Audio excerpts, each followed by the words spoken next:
the Cancun division, if you will.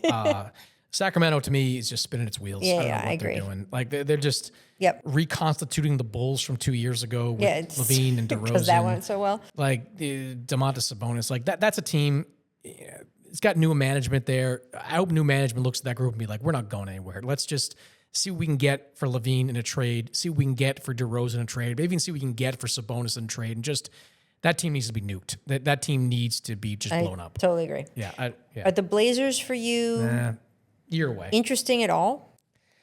I mean, like, I'm more interested in Young Hansen and like what he's gonna do next year. I am interested. Does in he what he's play? gonna do. Like, even like it's fun to. He was a fun summer league guy, but they also still got a glut of big men. I think he plays. I think he plays because I think if you're on a team like that, you see what your young guys. I mean, then they're a fun league pass team to me. Like, other than that, like, it's like, all right, fine. Does Scoot take a step forward? I'll be watching him to see if he can, What does Drew Holiday do on that team?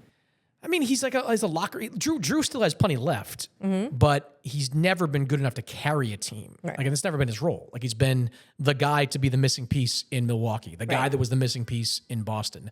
This team is multiple pieces away from competing for anything. So I think he's good. Yeah, I'm not putting them in the competing category. Yeah. I'm just saying when we're on the Cancun team, which is basically still a tier above the horrible Wizards level that we talked about in the look, East. they were surprising last year. I was going to say, played better. I believe in Chauncey. I'm thrilled that he's got a little more talent. I think he's kind of gotten a raw deal a couple times from what he was sort of promised going into the job. Oh, yeah. And very different job than he took just over. As that Cancun tier, I would say from that group, the Kings do nothing for me, to your point. No. Right? They're not going anywhere. I think every year they lose momentum. Yes. I think the players lose hope. I think it's the old Sacramento story. I think the management, sort of ownership management combo there is still not making the moves you'd want them to make. The Blazers, on the other hand, feel like they're clearly in that division of that grouping, but they feel a little bit more on the rise to me and a little more interesting. And to your point, a fun league pass team. Fun league pass team. They've just got three, like Klingon, Robert Williams III, and Young Hansen. They can't play together. No, I None agree. of those guys can play anything but five. But don't you think that they look at Hansen? I mean, I think they will at least take a good look at Hansen because he's the future.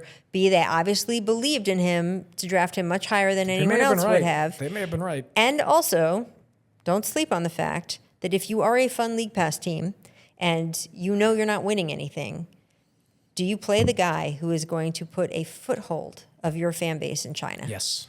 Because that is not nothing. The amount of money that can come into that team that will make a difference if they regularly have him on the court versus if they don't is not anything to sneeze at. Obviously, we're talking about a completely different level of player here with what have going on with the Dodgers and Japan.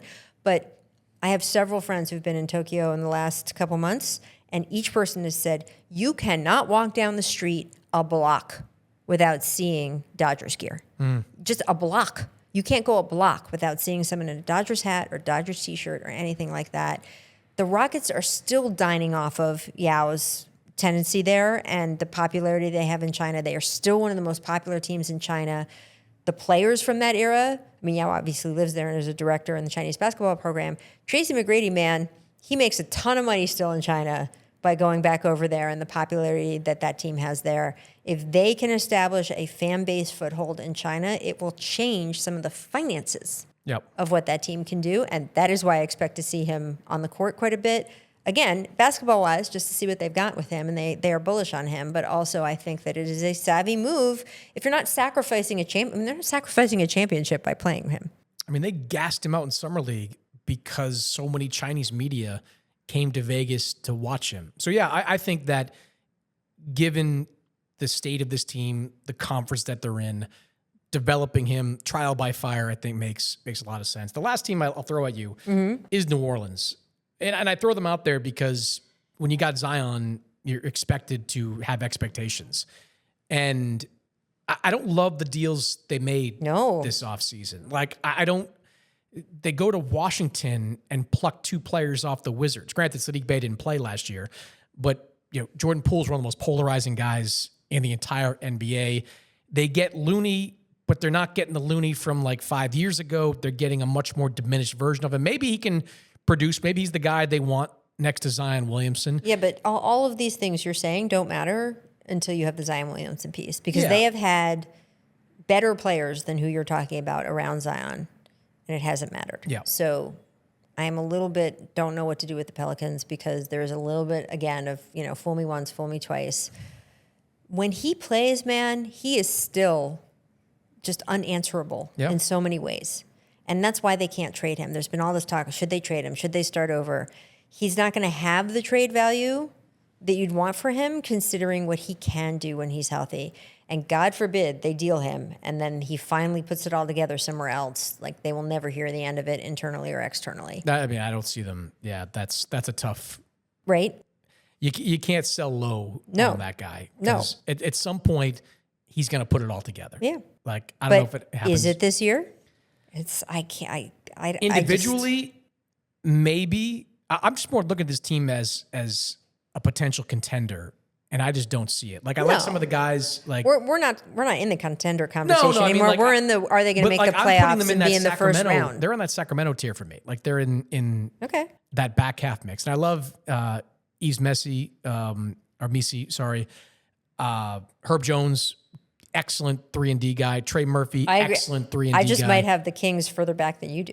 I agree. They're in the Sacramento tier. I just don't know how high a tier that is. I put the Pelicans at the highest end of that Cancun tier. I don't love the pool deal. I don't love. I mean, like the draft they had, like Jeremiah Fears, I think could be a good player, but he's like 18 years old. It's going to be a long time before we know what he's made of. I didn't love Derek Queen going into the draft, but he played really well at Summer Leagues. Maybe I'm wrong about Derek Queen. And he kind of has that Zion-esque game. He so does. You have two guys that kind of can do that. Although problems with his weight back and forth. Yeah. And his game's not so sure you weird. go to New Orleans if you're that guy. Yeah. I don't know. I don't. And plus, that's a team that's going to have a lot. Like, we've talked about the future of a team like New Orleans. Might be a lot of chatter around them during the year. Oh, I think so. If expansion seems to be off the table, is tabled, and we start talking relocation, people are going to be looking at the Pelicans. Oh, yeah. Looking at the Smoothie King Center, looking at their lease expiring in 2029 and wondering if they're the next team to be uprooted and moved. Looking at their ownership group, right? Because the Pelicans have Benson, always been a second brother to the Saints, little brother. And almost like cousin. poor relation. Yeah. And Gail Benson was never the driver. Her husband was, Tom. And so I think she's done a lovely job in terms of representing her family. And she's a big football fan, and she's legitimately has a good intention about the team she stewards, but she is not a power broker type of owner, and in fact has been quite left behind in that category. Yeah. So whether it's the Smoothie King Center is obviously just a facility that an NBA team should not be playing in. No, it's bad. They don't have the sponsorship. You know why they have that name? Because they can't get sponsors. Yeah. Smoothie King's the only one that would even step in there. Yeah. New Orleans is not economically. I do like the Smoothie Kings in the arena, though. Well, I'm a fan of a little healthy alternative. Smoothie. Yes. They don't have the sponsors. The business is there to sponsor. I mean, I love New Orleans. I've said on this podcast many times. It's my favorite U.S. city. Yeah. But I'm not sure that they are capable of sustaining a second sports team. And I think that there's a lot of discussion over the arena in Portland. Adam Silver was asked about expansion and instead answered with talking about the arena in Portland. Mm-hmm. I think there's going to be a lot of discussion about the Pelicans and whether between the ownership group and whether she wants to sell now that all these valuations are high. I just... Pelicans and Grizzlies, two teams with arenas that have leases that expire in 2029 and two teams that have historically had a hard time drawing large crowds. And two cities in the West, when we have talked about expansion, it's been two cities that are in the West. Yes. And now you have teams in the West who there is now chatter around relocation. Well, I'm sure it's something we'll be talking about. And we'll on the next show, though, we're going to get into the Utah Jazz, a full show on the Utah Jazz and what they... Really? No.